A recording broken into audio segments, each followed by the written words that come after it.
Hello everyone, आज आपण पाहणार आहोत fourth chapter operations on fractions.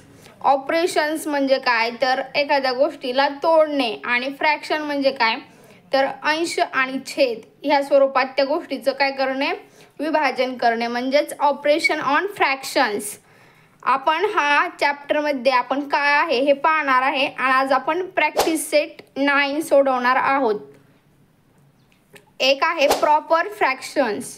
Proper fractions म्हणजे काय, अंशापेक्षा छेद लहान असणे. अंश म्हणजे न्यूमरेटर आणि छेद म्हणजे डिनॉमिनेटर. इथं न्यूमरेटर 3 आहे आणि छेद आहे 7 म्हणजे डिनॉमिनेटर आहे 7 म्हणजे 7. इथं काय सांगितले त्यांनी, हा अंश हा काय असणे, लहान असणे, ह्या छेदापेक्षा तो लहान असणे. दुसरं आहे इम्प्रॉपर फ्रॅक्शन. इम्प्रॉपर फ्रॅक्शन म्हणजे काय, म्हणजे ते बरोबर नाही, प्रॉपर नाही आहे. तर म्हणजे याचा अर्थ काय, हा असतो ना न्यूमरेटर हा डिनॉमिनेटरपेक्षा काय असणार आहे, मोठा असणार आहे, त्याला आपण काय म्हणलं जातं, इम्प्रॉपर फ्रॅक्शन. तिसरा आहे मिक्स्ड फ्रॅक्शन. मिक्स्ड फ्रॅक्शन म्हणजे काय तर दोन गोष्टींचं एकत्र करून जे फ्रॅक्शन बनतं, जे एक व्हॅल्यू तयार होते त्यालाच म्हटलं जातं मिक्स्ड फ्रॅक्शन. म्हणजे मागं काय होतं, फक्त एवढंच होतं ना 1/3 किंवा, तर आता यामध्ये हा 7 पण काय केला, ॲड केला आहे, जॉईंट केला याला, त्याच्यामुळे याला आपण मिक्स्ड फ्रॅक्शन म्हणलं जातं. 1/3 काय आहे, हे इम्प्रॉपर फ्रॅक्शन आहे की प्रॉपर फ्रॅक्शन आहे, तर हे इम्प्रॉपर फ्रॅक्शन नाही आहे, हे प्रॉपर फ्रॅक्शन आहे. प्रॉपर फ्रॅक्शनमध्ये काय असतो, डिनॉमिनेटर हा मोठा असतो म्हणजे हा छेद हा मोठा असतो आणि इम्प्रॉपरमध्ये हा न्यूमरेटर म्हणजे अंश मोठा असतो. इथं काय मोठं आहे, इथं डिनॉमिनेटर मोठा आहे आणि हा 7 अटॅच केला त्यामुळे ते मिक्स्ड फ्रॅक्शन बनलंय. तर मित्रांनो, आता आपण प्रॅक्टिस सेट 9 पाहणार आहोत. त्यामध्ये काय क्वेश्चन आहे, पहिला convert into improper fraction. Improper फ्रॅक्शनमध्ये कन्वर्ट करायला सांगितलेलं आहे ह्यांचं. म्हणजे इम्प्रॉपर म्हणजे काय, न्यूमिनेटर मोठा असला पाहिजे डिनॉमिनेटरपेक्षा. त्याच्यासाठी आधी आपण एक तुमच्या बुकमध्ये जे सॉल्व एक्झाम्पल लिहिले ते पाहू, म्हणजे हे तुम्हाला एकदम सोपं वाटेल. इम्प्रॉपर फ्रॅक्शनमध्ये ह्या मिक्स्ड फ्रॅक्शनचं आपल्याला कन्वर्जन करायचं आहे. मग काय करायचं, पहिल्यांदा हा 7 घ्यायचा, हा 5 ॲज इट इज ठेवायचा, हा 7 ह्या दोघांचा काय करायचा, मल्टिप्लिकेशन करायचं म्हणजे गुणाकार करायचा. हा 3 ह्याच्यामध्ये असाच ॲड करायचा, अपॉन 7 आहे तसंच ठेवायचा. आता 7 किती, 35 अधिक हा 3 अधिक अपॉन 7 आहे तसाच. त्याच्यानंतर 35मध्ये आपण 3 मिळवल्यानंतर किती येतात, 36, 37, 38 अपॉन 7. ह्याचं काय झालं, इम्प्रॉपर फ्रॅक्शनमध्ये कन्वर्जन झालं. म्हणजे हा अंश मोठा आला आणि छेद काय झाला, छोटा झाला. म्हणजेच काय तर numerator is greater than denominator. आता मिक्स्ड फ्रॅक्शनमध्ये आपल्याला याचं काय करायचं आहे, रूपांतर करायचं आहे. त्याच्यासाठी आपल्याला भागाकार करावा लागेल. हा 7 हा कंसात लिहायचा, 51 हा इथं आतमध्ये लिहायचा. ज्यांना भागाकार येत नाही ह्या ते पण नीट बघा, म्हणजे तुम्हाला भागाकार पण येईल. 7च्या पाढ्यात 51 किती नंबरला येतात किंवा 51 येतात की नाही, जर येत नसतील तर त्याच्या अलीकडली संख्या कोणती आहे जी त्या पाढ्यामध्ये येते. 7 1 6, 7 2 14, 7 3 21, 7 4 28, 7 5 35, 7 6 42, 7 7 49, 7 8 56. 56 येतात, पण 56 ही संख्या 51 पेक्षा कशी आहे, मोठी आहे, त्यामुळे आपण त्या संख्येला घेऊ शकत नाही. त्याच्या आधी जी संख्या 49 आहे ती संख्या आपण घेऊ शकतो.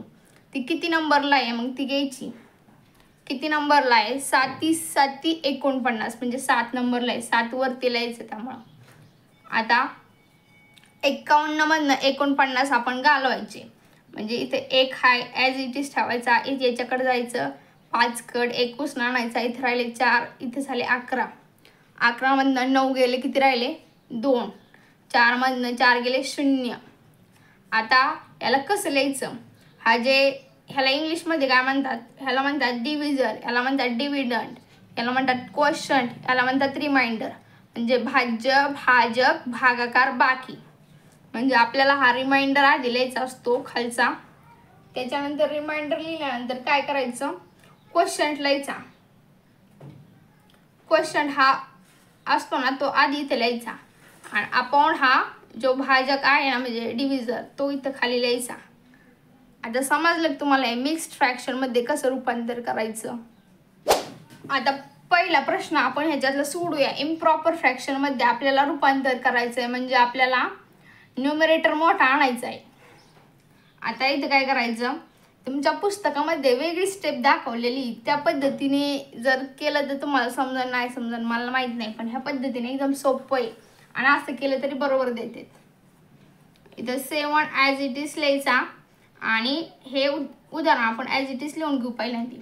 आता इथं काय करायचं, हा 7ला हा 5ने मल्टिप्लाय करायचं 5 आणि हे 2/5 हा 2 ह्याच्यामध्ये काय करायचं ॲड करायचा आणि 5 हा खाली तो ॲज इट इज लिहायचा. आता 7×5 काय 35, 7×5 35. पाठ आहेत का 10पर्यंत. जर असते तर मग हे सोपं जाईल, जर नसते तर मग थोडे पाड्याचा गुणाकार करावा लागेल. तर आता इथं 35 + 2/5. तर मग आता 35 आहे ना त्यामध्ये आपल्याला 2 मिळवायचे. 35 + 2 किती 36 37 म्हणजेच किती 37/5. हे काय आलं उत्तर आलेलं आहे पहिल्या प्रश्नाचं. म्हणजे हा न्यूमरेटर मोठा आला का नाही डिनॉमिनेटर पेक्षा म्हणजे झालं इम्प्रॉपर फ्रॅक्शन. आता दुसरं, हा 5ला ह्या दोघांचा गुणाकार करायचा. अधिक हे जी पुढला असताना 1 ते ॲज इट इज आणि 6 ॲज इट इज त्याच्यामध्ये काय करायचं ॲड करायचं म्हणजे मिळवायचं. आता 6×5 किती 30. तुम्ही पाड्या म्हणायचं बरं का असं 6×1 6, 6×2 12, 6×3 18, 6×4 24, 6×5 30 अधिक 1/6 1/6. आता 31 मध्ये आपण 1 ॲड केला तर 31 मध्ये 1 ॲड केल्यानंतर 30 मध्ये 1 ॲड केल्यानंतर 31 येतात. 31/6 झालं इम्प्रॉपर फ्रॅक्शन मध्ये कन्वर्जन. आता तिसरं, ह्या दोन्हींचा काय करायचा गुणाकार करायचा. 4 × 4 + 3/4. 4 × 4 म्हणजे काय 4 4 = 12, 4 1 = 4, 4 2 = 8, 4 3 = 12, 4 4 = 16. 4 4 = 16 म्हणजे काय 16 अधिक 3/4 म्हणजे 16 मध्ये 3 मिळवलं किती 17 18 19, 17 18 19 असं बॉटम मोजायचं. 19/4 बरोबर. इम्प्रॉपर फ्रॅक्शन मध्ये उत्तर आलं मग समजायचं तुमचं उत्तर बरोबर आहे. इम्प्रॉपर फ्रॅक्शन म्हणजे काय, हा अंश असतो ना न्यूमरेटर हा मोठाच आला पाहिजे, मोठाच, आणि हा डिनॉमिनेटर हा लहानच आला पाहिजे. चौथं बघूया की 2π/9 ह्यामध्ये आपण 2 × 9 यांचं काय करणार मल्टिप्लाय करणार प्लस हा 5 घ्यायचा आणि /9 आहे तसाच. आता 9 × 1 = 9, 9 × 2 = 18 किंवा तुम्ही बेचा पाडा पण 9 पर्यंत म्हणू शकता. 18 अधिक हा 5 आहे तसाच घ्यायचा, हा 9 खाली आहे तसाच घ्यायचा. 18 मध्ये 5 मिळवल्यानंतर 19 20 21 22 ते 18 19 20 21 22 23 23/9 आहे तसंच ठेवायचा. आता त्याच्यानंतर काय 5वं गणित, ह्या दोघांचा गुणाकार करायचा. 1 × 7 हा +5 मिळवायचा म्हणजे हे जे संख्या आहे ना 5/7 ती ॲज इट इज प्लस करायची. 7 1 = 7 म्हणजे 7 1 7. 7 मध्ये 5 मिळवल्यानंतर असं ह्यांचं मिश्रण करायचं. आता 7 मध्ये 5 मिळवायचे 7 8 9 10 11 12 12/7 म्हणजे हो छेद आहे ना हा छेद बदलतच नाहीये. डिनॉमिनेटर आहे ना हाय तसा सेम राहतो. इथं पण 9 होता ना, इथं पण 9च राहिला. ह्या वरच्या संख्यांचं आहे ना, ह्या वरच्या संख्या ह्या दोन संख्या गायब होतात आणि त्याच्या जागी एक नवीन संख्या तयार होती. कळलं की तुमचा छेद जर बदलत असेल ना तर गणित बरोबर येत नाही बरं का. क्वेश्चन दुसरा आहे, convert into mixed fraction. Mixed fraction म्हणजे काय तर 3 संख्या आपल्याला आल्या पाहिजेत का नाही. आपण हे पहिल्यांदा बघितलेलं आहे का नाही मिक्स्ड फ्रॅक्शन कसं. ह्या असं भागाकार केल्यानंतर आपल्याला ही आणि ही अशा 3 संख्या मिळतात. मिक्स्ड करायचं म्हणजे काय हे दिसतंय ना. मिक्स करायचं म्हणजे 2 संख्यांना एकत्र आणून मर्ज करायचं. त्यामध्ये आपण पहिलं बघूया. आता डायरेक्ट आन्सरला असं भागाकार करायचा. इथे आन्सर आहेत 7 ह्याच्या आतमध्ये लिहायचा, हा 13 इथं आतमध्ये लिहायचा. आता 7च्या पाड्यात 30 येतो का. 7 1 7, 7 2 14, 7 3 21, 7 4 28 आणि 7 5 35. म्हणजे तो काय होतंय 7 1 8, 7 2 14, 7 3 21, 7 4 28, 7 5 35. 35 येतोय पण 30 येतोय का नाही. मग 28 घ्यायचा, इथे लिहायचा. किती नंबरला 28 आहे. 1 2 3 4, 4 वरती लिहायचा. आता यांची तुम्ही काय करा, वजाबाकी करा, तुमच्या पद्धतीने करा बरं. तशी इकडून याच्याकडे जायचं, उसना यायचा, ती तशी करा. किंवा मग आता 30 मधनं आपण 28 वजा केलेत किती राहतात. 28 29 30 2 राहतात. मग आता असं राहिलं की आता इथे डायरेक्ट उत्तर लिहायचं. हे 2 आहे ना, हे 7 आहे की नाही. हा 7 तो काय आलेला जो आहे डिव्हिजर, हा आहे डिव्हिडंड, हा आहे क्वेश्चन आणि हा आहे रिमाइंडर. म्हणजे भाज्य भाजक भागाकार बाकी. तर आपल्याला हा 4 आहे ना जो आलेला असतो रिमाइंडर नाही सॉरी क्वेश्चन, तो आधी लिहून घ्यायचा असतो वरचा आणि मग हे खालचं डायरेक्ट इथे लिहायचं वर आणि इकडलं 7 काय करायचं हे लिहायचं खाली. मग हे तुमचं काय आलेलं आहे उत्तर. याला बॉक्स करू म्हणजे तुम्हाला कळण हेच उत्तर आहे म्हणून. आता इथे परत 4 इकडे घ्यायचा, 7 आतमध्ये. 4च्या पाड्यात 7 येतो का. 8 येतो 2 नंबरला पण 7 येत नाही. मग इथे काय करावं लागेल 4च घ्यावं लागेल. 4 1 4 आणि 7 मधनं 4 गेले किती राहिले 3. मग आता इथं काय करायचं, हे जे उत्तर येतं ना हे जे उत्तर येतं ना काय म्हणते त्याला क्वेश्चन, तो इथं लिहायचा आणि त्याच्यानंतर हा 3 इथं लिहायचा आणि हा 4 इथे काय करायचं खाली लिहायचा. झालं ह्याचा आन्सर. आता 12चा पाढा म्हणल्यावर तुम्हाला तर लय भीती वाटली असं. 12चा पाढा ज्याला येत असेल त्याला मज्जा येत असेल, पण ज्याला नाही येत त्यांनी बघायचं वरती पण काय लय मोठी संख्या आहे काय 15च आहे. जास्त पाढा म्हणायची गरज नाही. 12 1 12, 12 2 24 असतात. इथं तर 15च आहे. मग आपल्याला एक नंबरच घ्यावा लागेल. 15तनं 12 गेले किती राहिले 3. म्हणजे 12च्या पुढं 15 पर्यंत मोजायचं. 13 14 15 3 राहिले का नाही. मग आता एक आलाय हा क्वेश्चन, तो इथे लिहायचा. हो रिमाइंडर वरती लिहायचा आणि हो डिव्हिजर काय करायचा खाली लिहायचा. चौथं गणित बघूया. 8 इथे लिहायचा, 11 इथं आतमध्ये. 8च्या पाड्यात 11 येतात का. 8 1 8, 8 2 16, 16 येतात. म्हणजे ही संख्या लहान आहे 16 पेक्षा. म्हणजे 1नीच भाग जाईल. इथं 8 यायचा. 8च्या पुढं 11 पर्यंत बोट मोजायचे. 9 10 11 म्हणजे 3 राहतात खाली. मग आता उत्तर कसं लिहायचं इथं. हा जे वरती जे आन्सर येतं ना ते वरचं ते आधी इथे लिहायचं बरं का. हे खालचं इथंच लगेच टपकवायचं आणि हे 8 राहिलेलं इथं. हे झालं मिक्स्ड फ्रॅक्शन. आता हे 5वं 21 आधी 21/4 म्हणजे 21/4. 4 हा इथं जाणार आतमध्ये. डिव्हिजर हा 20 वर आहे. डिव्हिडंड आता 4च्या पाड्यात 21 किती येतात का. जर नसन येत तर त्याच्या अलीकडे कोणती संख्या येते. 4 1 4, 4 2 8, 4 3 12, 4 4 16, 4 5 20. 5 नंबरला 20 येतात. 21 मधनं 20 गेले किती राहिला 1. तर मग 5 काय करायचा लगेच खाली लिहायचा.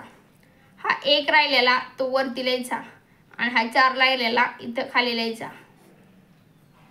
This is a mixed fraction. Mixed fraction means काय तर दोन वेगवेगळे नंबर्स एकत्र करायचे, त्याला एकत्र मिक्स्ड करायचं. म्हणजे कशी भेळ कशी असती, सगळं साहित्य त्यात टाकायचं, तसं मिक्स्ड करायचं. 6 आहे 20/7. 7 इथं 20 इथं. 7च्या पाड्यात 20 येतो का? 7 1 7 7 2 14 7 3 21 डायरेक्ट 21 येतो. म्हणजे 2 नंबरचं घ्यावं लागेल 14. यांची करायची वजाबाकी. 20 मधनं 14 गेले म्हणजे 14च्या पुढं काय करायचं 20 पर्यंत मोजायचं, किंवा तुम्ही जशी वजाबाकी करतात तसं. इथं 6 येते. 20 मधनं 14 गेले किती राहिले 6. मग लगेच वरचा इथं लिहायचा, खालचा लगेच इथं खालीच, आणि राहिले काय 7. ह्यो 7 इथं आहे, हा इथं काय म्हणतात त्याला डिव्हिजन मध्ये म्हणजे ह्या कंसात आहे. झालं हे मिक्स्ड फ्रॅक्शन. आता क्वेश्चन आहे तिसरा, write the following examples using fractions. म्हणजे हे ना खाली जे एक्झाम्पल दिलंय ना ते तुम्ही राईट करा. कशाचा यूज करून? फ्रॅक्शन्सचा. फ्रॅक्शन्स म्हणजे काय 1/2 म्हणजे अपॉन मध्ये उत्तर आलं पाहिजे. एक डिनॉमिनेटर असला पाहिजे आणि एक न्यूमरेटर असला पाहिजे. त्या संख्येला म्हणतात फ्रॅक्शन. काय आहे क्वेश्चन म्हणजे एक्झाम्पल काय आहे 1. If 9 kg of rice is shared equally. म्हणजे राईस म्हणजे काय तांदूळ, शेअर म्हणजे काय तर वाटप करणे, इक्वली म्हणजे काय बरोबर. अमॉंग 5 पर्सन म्हणजे 9 किलो, केजी म्हणजे काय किलो. 9 किलो तांदूळ जर तुम्ही 5 लोकांमध्ये सारखा वाटला, how many kilograms of rice does each person get. म्हणजे किती किलोग्रॅम किती किलो एका माणसाला ते तांदूळ येईल. म्हणजे 9 किलो आहे हा, आणि तो 5 माणसात वाटायचा आपल्याला, आणि तो सगळ्या 5 माणसाला बरोबर गेला पाहिजे. तर मग किती किलो तो तांदूळ त्या एका माणसाला गेलं जाईल. इच पर्सन म्हणजे काय एका पर्सनला. इधर आपण काय लिहायचं म्हणजे मग 5 पर्सन आहेत बरं का. 5 पर्सन त्यांना किती घ्यायचं तांदूळ, गेट 9 kg ऑफ राईस. म्हणजे 5 लोकांना 9 किलो द्यायचं आहे ना. मग काय करायचं 1 पर्सन, आपण काय एका पर्सनचं काढायचं आहे ना. 1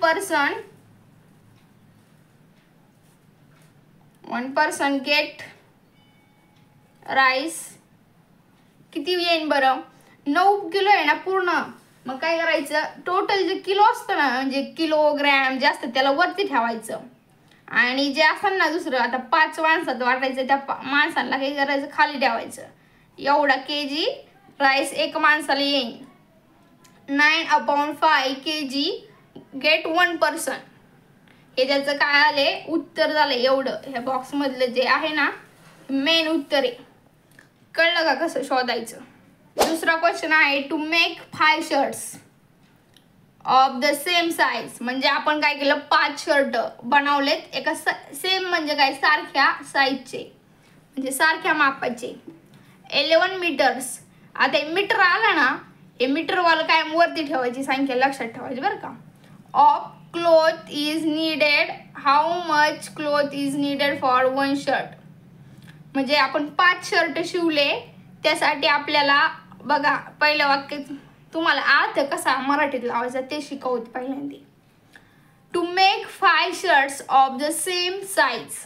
मेक म्हणजे काय तर बनवणे, 5 म्हणजे काय 5, शर्ट्स म्हणजे काय तर शर्टचा, of the same size, same size म्हणजे काय सारख्या आकाराची. 11 मीटर्स ऑफ क्लॉथ म्हणजे 11 मीटर कापड, क्लॉथ म्हणजे काय तर कापड. इज नीडेड, नीड म्हणजे काय गरज. 11 मीटर कापड बनवण्यासाठी किती गरज, हाऊ मच म्हणजे किती गरज लागली. तर मग आपल्याला एक शर्ट बनवण्यासाठी किती कापड लागेल. म्हणजे इथं काय आहे 5 शर्ट्स ना SHI shirts 5 shirts for 11 meters. Cloth is need. Need म्हणजे काय? नीड म्हणजे काय? गरज. 5 शर्ट शिवायला 11 मीटर कापड लागलं. तर आता आपल्याला एक शर्ट शिवायला किती कापड लागण हे याचा आपल्याला काय करायचंय सांगायचंय फ्रॅक्शन मध्ये. म्हणजे 1 शर्ट कायम वरती लिहायची बरं का. आता ह्या एक्झाम्पल मध्ये मीटर आहे ना, मग हे 11 वरती असलं पाहिजेत आणि जी दुसरी संख्या आहे ना ती कायम खाली लिहायची. 5 मीटर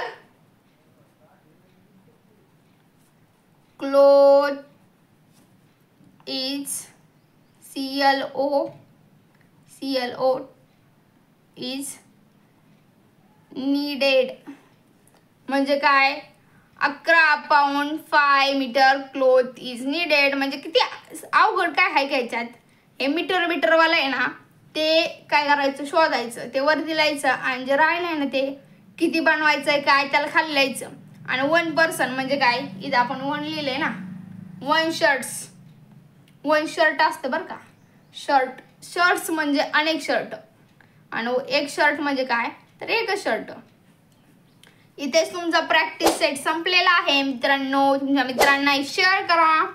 जर चॅनलवर नवीन असाल तर चॅनलला सबस्क्राईब करा आणि कमेंट करून सांगा तुम्हाला कसा वाटला हा प्रॅक्टिस सेट. सोपा आहे की नाही. चॅनलवर तुमचे इयत्ता 6वीचे सर्व प्रॅक्टिस सेट अवेलेबल आहेत, तुम्ही पाहू शकता. थँक्यू.